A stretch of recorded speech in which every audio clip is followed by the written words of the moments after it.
Hey guys, and welcome to my February wrap up and my March TBR video. If you don't know what that means, it's basically where I talk about the books I've read in the month previous and the books I'm gonna read in the month ahead. So in my last TBR video, I believe I picked 6 books. I picked 4 Morganville vampire books. I wanted to read The Blind Assassin and start on the Vampire Academy. Well, I never got anywhere near The Blind Assassin. I kind of dropped out of my interest range for a little bit, but I will come back to it eventually. I did, however, read 3 of the Morganville vampire books I chose. I read Feast of Fools, Lord Misrule, and Carpe Corpus, and these are books 4, 5, and 6 in the series, and I'm sure I've talked about Morganville more times than you'd like me to continue. And what Morganville is about a girl who moves to this town in Texas called Morganville because she's super smart and her parents send her there to go to university before sending her off to the real MIT kind of universities that she wants to go to. And she's really badly bullied and she ends up going into the town to find refuge and then discovers that it's a town run by vampires. But these vampires have a secret that they don't want anybody to know, and this is why this whole city has come about. And I'm not going to tell you too much more because that would just kind of spoil it. But yeah, these are really just light fun reads. I mean, they're not the best thing I've ever read, but they are enjoyable. These 3 in particular, they have a kind of conflict unto themselves. It starts in Feast of Fools. Well, actually it starts at the end of Midnight Alley, but yeah. The conflict happens in Feast of Fools. The action takes place against the conflict in Lord of Misrule, and in Carpe Corpus the problem is resolved and things kind of go back to normal in Morganville. Or as normal as they can get in a town run by vampires. I would really recommend the Morganville vampire series. I have heard that this is being turned into a web series. Fingers crossed. I have no idea when that's going to come out, but I've heard that they're still trying to cast Eve, who is like the gothy one in the house, and Clare, who is the main character. So you can't have a web series without a main character, can you?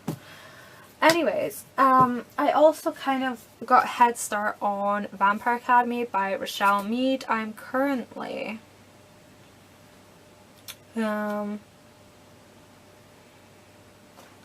somewhere around the 170 mark. But yeah, I'm like halfway through it already. I started reading it like last night or the day before. And I just kind of kept going. I couldn't put it down. So, in March, I do plan on reading the first 3 books of the Vampire Academy series. If my reading pace continues, I don't see this being a problem. I just kind of want to take a break from the Morganville series whilst I'm not in the middle of a storyline. So, I'll get these read. I'm really looking forward to it. I've heard that the best stuff starts happening in book 3. I've read on Goodreads, a lot of people are like, oh, book 1's so boring and nothing much happens and just whatever. Book 1 is all about setting the storyline, introducing all the characters, and setting the scene for the dramatic events that are allegedly to come. So I'm not that fussed if not a lot happens in book 1, personally. I'm enjoying it so far. I'm also going to try and read Clockwork Princess by Cassandra Clare. It's the final book in the Infernal Devices trilogy, and yeah, I loved Clockwork Prince. When I got to the end of Clockwork Prince, I was like, I need more now, and I had to wait like a whole year to get this. And I haven't read it yet. What the hell is wrong with me? I started it previously, but I haven't yet actually read it the whole way through, so I'm going to try and read the whole thing this month. So looking forward to that. And then I kind of picked a random one. I believe it was Megan Olivier I'm pretty sure it was her. She's amazing. I just recently found her videos. They're awesome. I will link Megan in the info box. And this is Forbidden by Tabitha Suzuma, and this is about a brother and sister who fall in love, basically.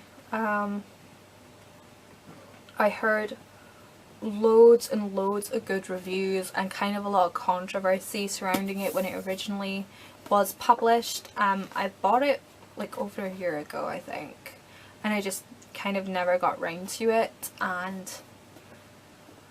I want to read something a bit, you know, contemporary but dark, and this just kind of seems to hit the nail on the head, and I'm gonna keep an open mind going into it and see where it goes, but yeah.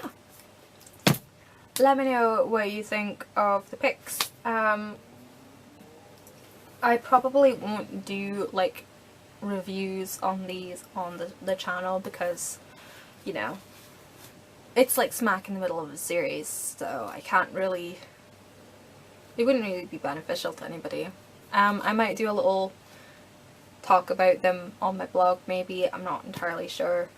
I will leave a link to my regular blog and my book blog in the info box because I do have a separate book blog. It's not just about books, it's also about like book adaptations into films and soundtracks and, you know, what I listen to when I'm reading, and also bits of writing. Like, I've actually started writing again. I will do a post on that really soon.